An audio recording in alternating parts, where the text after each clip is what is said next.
Bonjour à toutes et à tous, bienvenue pour une nouvelle conférence de presse de l'UCS qui se déplace à nouveau ce week-end du côté d'Arcachon. Merci à Nicolas Cavane, entraîneur des trois quarts, Vincent Debladis et Simon Zubizarreta de nous avoir rejoints. On va d'abord débriefer, parce qu'on ne vous a pas vu depuis, sur la performance d'Anglet, Nicolas, de dimanche dernier. A priori, il y a une grosse deuxième mi-temps où vous emportez tout, c'est ça? Ouais, c'est ça, un match abouti, je dirais, tant offensivement que défensivement. On a une première mi-temps difficile contre le vent, avec une équipe d'Angleterre très rugueuse et d'un très bon niveau.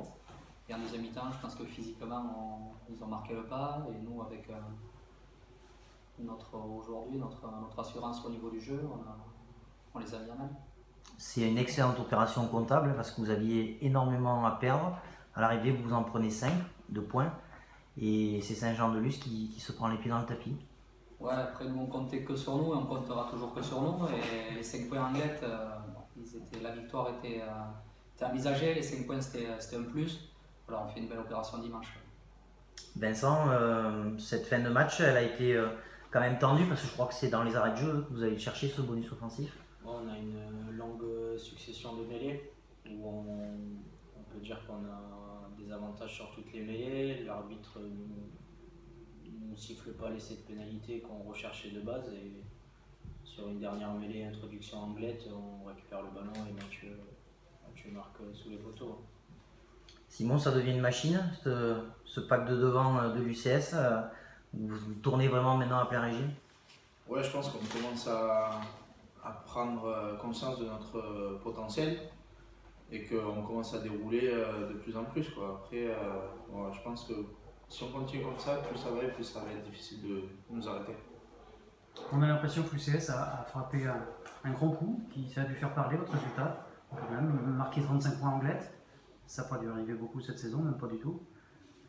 Non, enfin, je sais pas si ça fait parler. Nous, on est satisfait du contenu. Voilà, on a été très fort en conquête sur la deuxième mi-temps. On a été quand même assez serein au niveau du jeu. On ne s'est pas affolé même quand on était mené. On a tourné derrière en première mi-temps, mais on était sûr de notre force et je trouve que c'est un montré de la sérénité, voilà, qui nous fait du bien en gros. Tu sens que l'équipe a franchi un cap depuis Tyros, que vous êtes vraiment maintenant dans la maîtrise? Ouais, bien avant Tyros, je crois que depuis janvier, on maîtrise quand même, depuis le retour des vacances, même à Nantes, quand nous étions voilà, malmenés en première mi-temps, on a su rebondir, on attend, voilà, on apprend de nos temps faibles et quand on a des temps forts, on score, c'est important. Qu'est-ce qui peut gripper la machine, Simon, Vincent? Ouais, je sais pas, franchement, c'est vrai que là, si on continue comme ça va être compliqué, comme je dis, de nous arrêter parce qu'on monte en puissance, comme a dit Nico. Par exemple, à Nantes, on fait voilà, une mi-temps sur les deux, en l'occurrence la deuxième, où vraiment, je pense qu'on fait une grosse deuxième mi-temps. On perd quand même. Après, voilà, sur Tyros, on fait un match abouti. Là, encore un match abouti, alors qu'on a été mené à la mi-temps, on ne s'est pas affolé. Je pense que ça va être compliqué si on continue comme ça. Après, on a les cartes en main, à nous de dérouler notre jeu et de ne pas se poser de questions. Après, vous n'en étiez pas caché en début de saison 1, vous vouliez être prêt maintenant. Est-ce que physiquement, voilà, vous êtes en phase ascendante et vraiment à un niveau qui vous permet justement de pratiquer le rugby que vous voulez? On a fait beaucoup d'efforts, enfin, les joueurs ont fait beaucoup d'efforts pendant la trêve de Noël et tout le mois de janvier. Il faut leur poser la question à eux. Nous, voilà, on pensait qu'en faisant travailler beaucoup physiquement, ils allaient être prêts et résistants à cette période-là. Oui, ils nous montrent qu'aujourd'hui on est au-dessus physiquement pour cette période. Donc on espère encore que ça va durer 2 matchs jusqu'à la fin du bloc. Alors ça donne confiance aux joueurs, ça donne confiance au groupe et on voit que sur le terrain ils se donnent à fond. Vincent, vous le sentez que physiquement vous arrivez en pleine bourre? Ouais, parce que souvent là, les matchs se déroulent en deuxième mi-temps où physiquement on prend le dessus. Donc que ce soit devant ou derrière, on arrive à tenir un gros volume de jeu même vers la fin du match et en face ça subit au fur et à mesure du match. Donc on prend le dessus et même nous sur les déplacements, sur les replacements, on est beaucoup mieux. Donc on peut se permettre d'envoyer pas mal de jeux. Alors on en vient à votre adversaire, du jour. Alors sur le papier, en principe, il n'y a pas photo, sauf qu'il y a un hic, c'est que ce bassin d'Arcachon, mais vous avez du mal à les jouer tous les ans, quasiment. En tout cas, sur ce match aller, Je crois il qu'il y y a avait eu pas- 6-3. Je crois qu'il n'y a pas que nous qui avons du mal à les jouer. Voilà, toutes les équipes du championnat ont beaucoup de difficultés sur le bassin. Quand je vois l'équipe du bassin, il y a beaucoup de très bons joueurs qui ont connu le haut niveau, beaucoup d'expérience. Et donc, bien sûr, ça nous met en difficulté. Et je pense qu'il faudra vraiment les jouer et en mettant beaucoup de volume pour les mettre en difficulté. Si on se cantonne du minimum, contre une équipe comme ça d'expérience, ça ne passera pas. On sait notamment que le bassin vaut par sa troisième ligne, qui est particulièrement expérimentée. Est-ce qu'il y a un plan spécifique adapté pour annihiler la puissance et l'agressivité de cette troisième ligne? Un plan adapté, non, je dirais qu'on va se concentrer sur nous et faire le meilleur match possible. Voilà, en mettant beaucoup de volume et justement les plaquer beaucoup, essayer de les mettre en difficulté physiquement pour après avoir des espaces. Après, tous les matchs de rugby sont difficiles, cette poule est très difficile, on n'a pas eu de match facile jusque-là, donc c'était un match très difficile. Ouais, Philippe le disait à juste titre, Simon, tu vas avoir quelques papas en face dimanche. C'est quoi, il faut pas calculer? Non, je pense qu'il faut prendre le match comme un autre. Quoi. Voilà, on connaît leurs points forts, leurs points faibles. Mais bon, on connaît aussi les nôtres. Donc voilà, comme a dit Nico, on va se regarder à nous.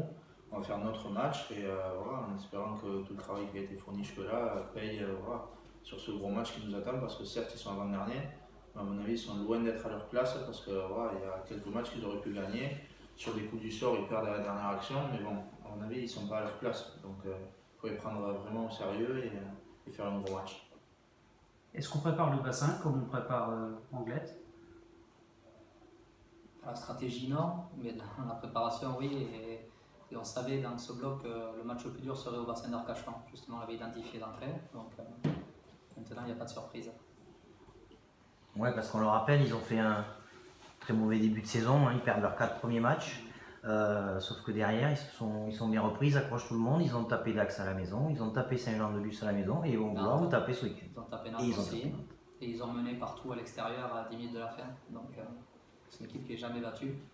Donc on s'attend à un gros match. Ouais. Est-ce que vous avez pointé ce qui fait que vous n'arrivez pas trop à bien les jouer quelles sont leurs spécificités qui font qu'ils sont tout le temps dans le match et qui ne prennent pas des piles? C'est une grosse équipe avec une grosse conquête. C'est une équipe qui a une grosse mêlée, qui a une bonne touche. Donc si on partage les ballons, ça sera très difficile à nous d'être présents en conquête et d'avoir plus de ballons qu'eux pour les mettre en danger. Voilà, c'est la possession de balle qui fera qu'on pourra les mettre en danger ou pas. Vincent, en termes de stratégie, alors on va évidemment pas dévoiler ce que vous allez mettre en place, mais est-ce qu'il y aura une importance au niveau du jeu du pied, à les renvoyer dans leur camp, à ne pas leur laisser la maîtrise du ballon et leur mettre la pression en permanence? Je pense comme tous les matchs à l'extérieur, on va dire que c'est plus à l'équipe qui reçoit à faire le jeu. C'est vrai qu'il faut aller mettre la pression dans leur camp dès le début du match et essayer de les laisser un maximum dans leur camp pour ne pas être inquiétés. Après, vous leur aviez mis 30 points l'année dernière, chez eux, fin de saison. Tu signes pour le même résultat, Voilà, Didier? c'était un match débridé, il y avait beaucoup d'espace. On avait joué 13 contre 14, je crois. Donc, je pense. Attention à la discipline aussi peut-être. Voilà, j'espère que ça ne sera pas le même match parce que ça sera un beau match de rugby où les équipes joueront comme l'année dernière, mais sans les provocations et tous les à côté qui n'avaient pas servi le rugby ce jour-là. Mais c'est vrai que le spectacle a été rendu beau par les espaces. Mais bon, j'espère qu'il n'y aura pas que les bagarres qu'il y a autour. S'il y a 4 points, voire peut-être 5, on va être très optimiste dimanche. Il y aura un grand pas de fait. S'il y a 4 points, ce sera un très bon résultat là-bas, mais le plus grand pas ne sera pas fait encore. Voilà. Il y a 4 équipes qui jouent 2 premières places. On fait partie de ces 4 équipes encore à 6 journées de la faire. Et c'est notre objectif, donc on est encore en course et 4 points suffiront. Vous les joueurs, vous vous dites quoi? Vous êtes jeunes, vous arrivez au club, vous êtes dans quel état d'esprit là? Il y a le parfum des phases finales qui commence à se faire sentir ou vous restez concentré encore match après match? Oui, c'est sûr qu'on y pense de plus en plus, c'est normal, on est premier à 6 journées de la fin. Donc voilà, on pense à ces phases finales, mais on sait que rien n'est fait. Comme dit Nico, 4 pour 2 places, ça fait beaucoup. Donc le chemin n'est pas terminé encore. Voilà. À nous de prendre les matchs les uns après les autres, faire de grosses performances Et si on est à notre niveau, on espère que ça le fera. Mais voilà. Surtout prendre les matchs les uns après les autres. Au match aller, Christophe Avincek avait donné le pronostic qui s'est révélé payant à la fin du match. Il l'avait dit 6-3. Est-ce que vous allez lui Bah, demander... il avait dit s'il y a 6-3, ça me va. Ouais, mais ça a été 6-3. Est-ce que vous allez lui demander de se lancer dans le jeu des pronostics avant le match? Peut-être ce soir, ouais. Ce soir, on mange ensemble et je lui demanderai de se lancer. Ouais. Je vous dis, tiendrai au courant demain matin. Merci. Ça marche. Merci messieurs. Merci. On vous souhaite un beau voyage. Je crois que c'est à la Teste de Bûche, hein, C'est à la Teste. le match de dimanche. Et puis on vous retrouve la semaine prochaine pour de nouvelles aventures. Merci messieurs. Merci. Merci.